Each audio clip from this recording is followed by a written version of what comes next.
Assalamualaikum warahmatullahi wabarakatuh. Good morning, everyone.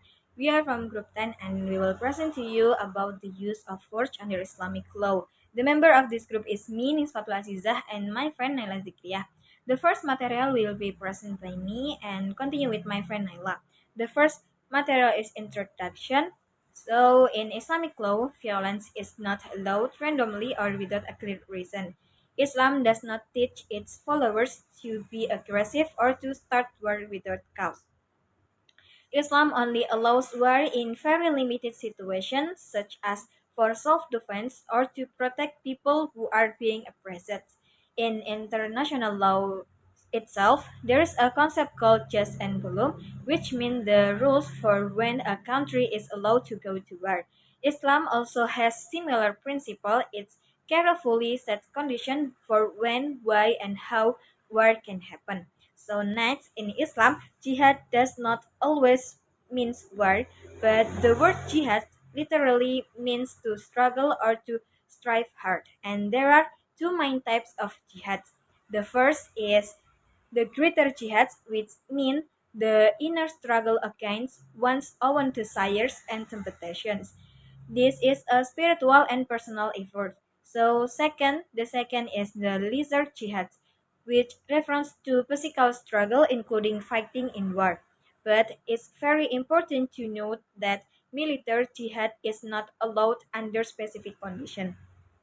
So Islam only permits military jihad in defensive situations, such as when Muslims are attacked first, when oppressed people cannot defend themselves, and when there is a rebellion that threatens peace and order.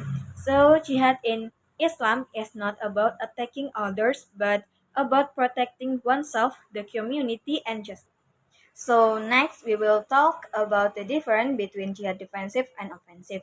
Defensive jihad is the type of jihad that is allowed in Islam. It happens when Muslims are attacked first or when there are oppressed people who cannot defend themselves. We can see this in the Quran such as in Surah 20 to 39 and 475.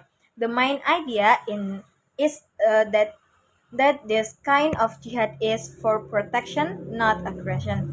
Islam also allows jihad when there is a violent rebellion that threatens the peace and stability of society. In this case, jihad is used to restore order. On the other hand, there is the idea of offensive jihad. This is the belief that Muslims should separate Islam by military force, especially if their peaceful pressing is blocked. Some scholars like Sayyid Qutb and Maududi is supported this idea, but in this article, the author reject the concept of offensive jihad. According to the author, the Quranic verses that are often used to support this view were relevant in specific historical situations, such as when the Quraysh broke their peace treaty. So, offensive jihad is not a general command to fight non-Muslim. Islam never taught that the religion should be spread by the sword. So, next, jihad can only be declared by legitimate Muslim leaders such as Ulil Amri.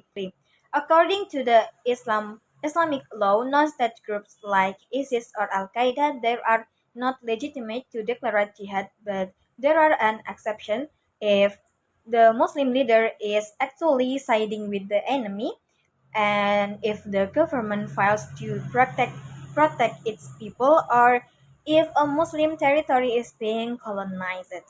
So the next material will be explained by my friend Naila. So for the next slide is preventive anticipatory jihad. Islam permits preventive jihad, which is the initial action to prevent an attack, but only if there is a real threat. An attack cannot be justified based on mere suspicion or prejudice. There must be strong evidence or a violation of the peace treaty as a basis for actions.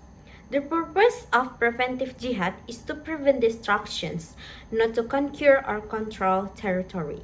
Next slide is limitation in war or qital. In warfare, Islam applies limits based on human values.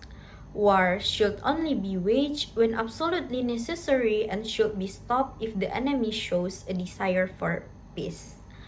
Islam also prohibits attacking civilians, including women, children, and the elderly.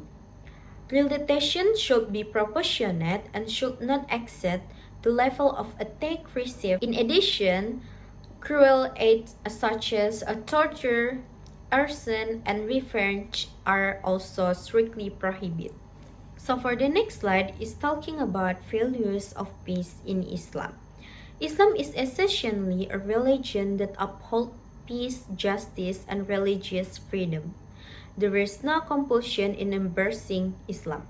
Da'wah or invitation to Islam should be done in a wise and gentle manner.